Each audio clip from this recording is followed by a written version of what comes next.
Hey, what's up, everybody? What's going on? Hope you guys had a great week. Sorry the content was a little slow. Needed a little bit of a mental break for myself. Had a couple interviews, working a crap ton of hours, but we're back. And I'm back with Nick Lippa, baby, the general manager of WBNY Buffalo. Nick, my friend, what's going on, pal? Oh man, nothing much. Just excited for some of the games coming up this weekend. Oh, I'm super excited, man. So many playoff implications, AFC wildcard, NFC wildcard. We got a lot of things that we're going to talk about next week. But today, before game day, which you guys will be seeing this, as you guys can see from the topic below, who's going to win the AFC South? I mean, so many different things can happen. We got two teams tied at 6-6.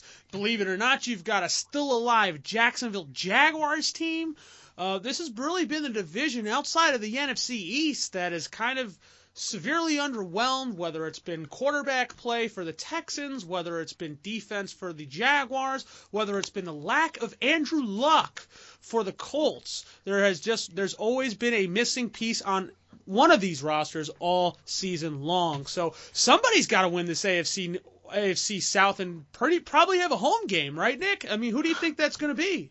Well, for me, I think it's going to be the Houston Texans, and the main thing I got to say is defense. Now, take away the Bills game last week where Tyrod Taylor and Sammy Watkins basically said this is our show, and LaShawn McCoy, whose head just keeps getting 100-yard rushing games. The Texans were dominating playoff caliber offenses, and you talk about games against the Cincinnati Bengals, who are currently 10-2. Right. They hold them to 6 points. Games like that, teams were averaging the past 3 games coming into these Bills games under 10 points a game against these Houston Texans defense. Right. The defense starting to click for Houston. That's a big deal. Add into the factor of DeAndre Hopkins and the fact that it's really who's going to beat the divisional opponents, because everybody in the AFC South faces people in the AFC South. Yeah, they face Everybody's got each 3 other, games. right.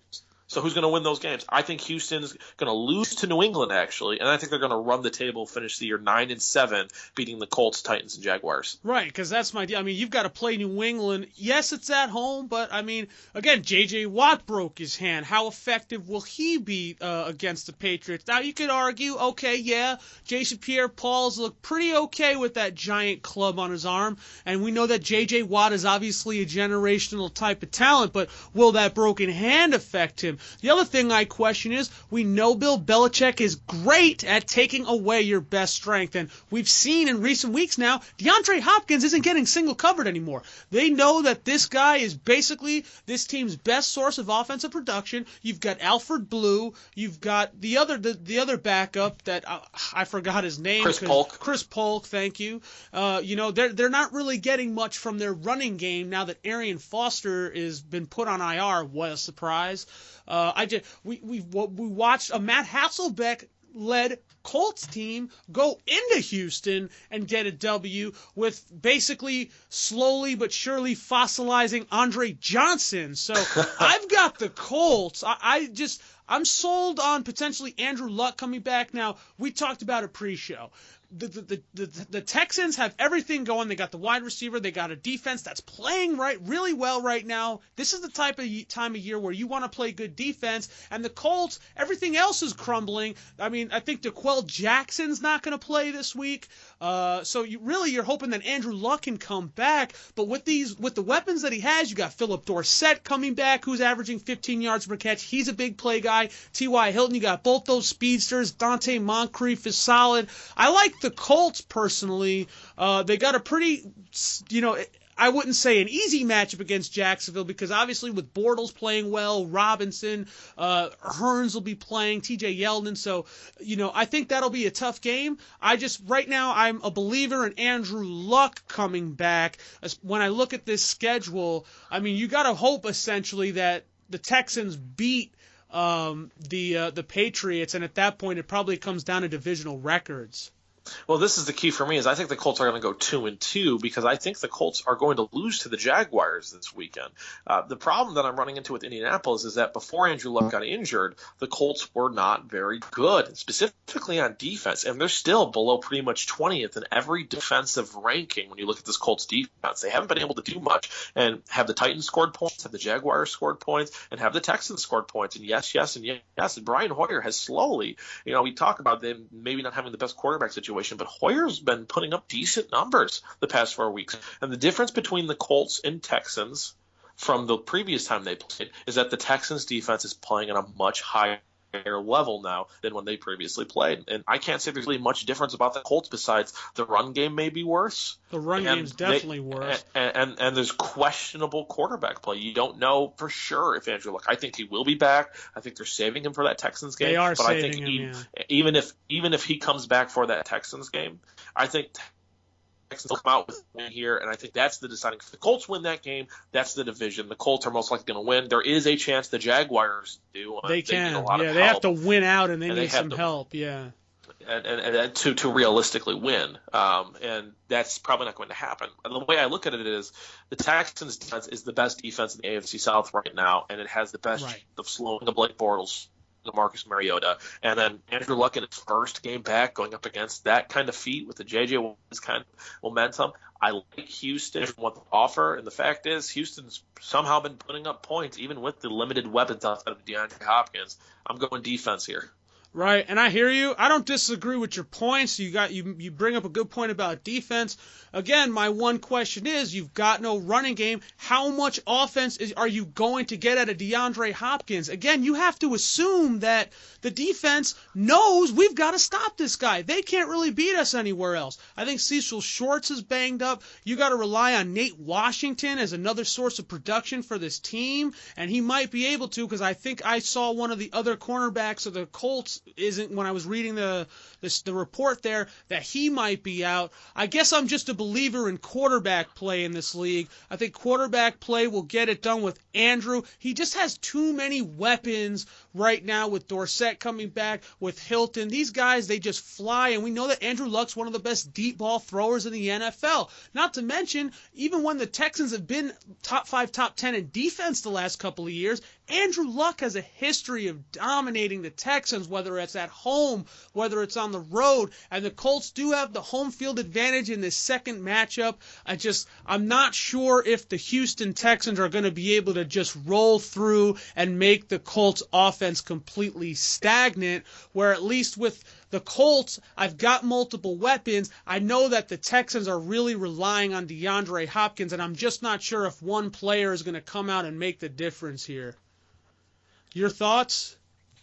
It's gonna be really close to see, and you got solid points there. There's no doubt about that. But when it comes down to it, the Houston Texans offense has been able to score points, and they are going to face Jaguar and Tennessee defense that have not been terrific on defense, and they're going to face a Colts defense. Who do you like in that Vontae Davis DeAndre Hopkins matchup? Assuming they leave him single covered, which I think is blasphemy at this point. DeAndre Hopkins wins that battle, and the fact is that Brian Hoyer has been able to find people outside of DeAndre Hopkins. They put up 20-plus points on the Bills, and DeAndre Hopkins had basically one drive where he was useful. They had to be feeding the ball to other sources on that offense. The fact is Bill O'Brien's doing a great job with pretty much nothing making those things work, and that's the thing with the Texans. So I look at it and I go, the offensive production has actually been in the favor of the Texans over the past couple of weeks. Without Andrew Luck, I'd say they have a better offense. Let me ask you a question. How do you feel about Frank Gore? I feel like he's going to be a big he's going to have to step up and play a big role if the Colts are going to win, because obviously Andrew Luck's not going to just step in and light the world on fire. We know that when Ben Roethlisberger came back and they played the Cincinnati Bengals at home, Roethlisberger didn't look like he was the guy he is now. So I think if the Colts are going to win, they're going to need some production out of Frank Gore, probably a lot of production. And last week there was a report, and I don't know if this last game with the reception touchdown he just had, but he was, quote, beat to crap. Yes, and that's the reason why I don't think the Colts are going to win this division. Just Andrew Luck. We talk about not having the help around Hopkins. Let's look at Luck. He struggled before, and that was with a better Gore. They're not going to have that kind of help, I think, because you look behind Gore, Bradshaw's out. These guys are out. They got Boom Herron is the guy you're going to have to rely on, essentially, at this point, if Gore can't get it going. And the fact is, I think the Texans just match up better against the Colts now in their current situation with the defense they have. The Texans, way their defense has been playing right now, they're the only defense that looks like they can stop consistently that Jaguars, Titans production. And I think those are the games for both of these teams. The Texans have to beat the Colts, which I think they will. But then it comes down to who can win those Jaguar-Titan games between the Colts and Texans. Because I'm going to say, I mean, at this point, like, if they go in at home Sunday night, lose to New England, and let's say they beat the Colts, because they both beat each other, remember Thursday night early in the year, I mean, I don't know offhand, but who's got the better divisional record? Because then at that point, that's what it's going to come down to, assuming the Texans win and beat the Colts. It's going to entirely come down to the last 2 weeks of play, right? Because you're going to both be facing divisional opponents. So it's entirely up to week 16 and week 17 who can come out with the wins on top between the Tennessee games and for the Colts, they also face the Dolphins. Let me ask you another question. Sorry to cut you off.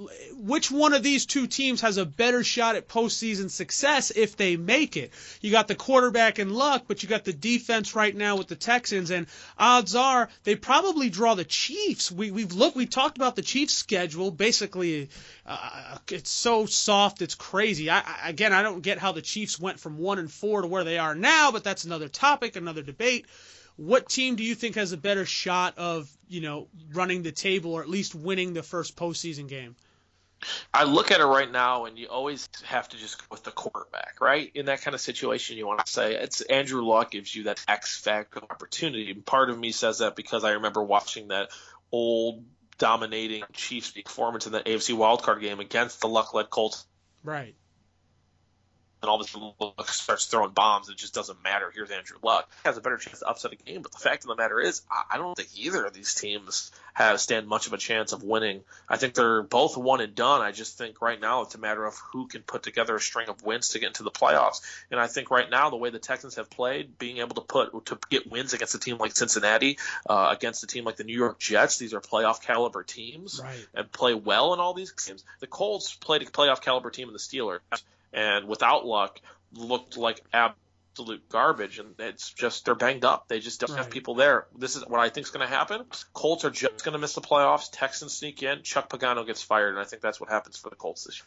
Right, and I think, I would probably disagree in one aspect. I think if either of these teams draw Kansas City, I think there's a shot at a win, especially with the type of small ball that the Chiefs play. But I don't know. It's very interesting. Either way, yeah, none of these teams are winning a championship from the AFC South this year. So that was our episode of Debategate today for you guys. Who will win the AFC South? Nick Lippa thinks the Texans are going to win. I should be pointing this way, actually. I think the Colts are going to win. We'll see if the Jaguars win. You want to talk about a Christmas miracle, that'll be one right there. Comment in the section below if you think who you think's going to win the AFC South. Again, voice your opinion. That's why we do this for you guys. We want to know what you guys think. And we'll be back with a full slate of content next week. I just needed one of those mental weeks. I was just so super exhausted. The Fantasy First podcast will be back Monday. This is the first week of the playoffs, guys, and hope you guys didn't get screwed by Ingram or Gronk like I did. But then again, it's been just an injury-riddled season. Go ahead and follow Nick Lippa on Twitter, at Nicholas Lippa. Again, great insight on all the four major sports. Check out WBNY as well. They have a lot of great talent, a lot of talented commentators, play-by-play people. It's all great stuff that you want to check out. Check out Rebel Media and Dynasty Nerds, too. I write for both of them. Great source of content. Next week, we'll have some more videos. We're going to be talking not fantasy baseball. We're going to be talking free agency baseball with Tony Collins. Maybe if Nick wants to jump on the show, he can do that with us as well. We'll also be talking about the NFC, AFC wild card with Nick. Right, Nick? Absolutely. Right, so you can be sure to check Nick back out. He'll be back here on the channel. And I hope you guys enjoy Week 14 of the NFL. So for Nick Lippa, I'm Tom Jude. Thank you guys so much, and we'll see you here next time. High Stakes Sports Debates.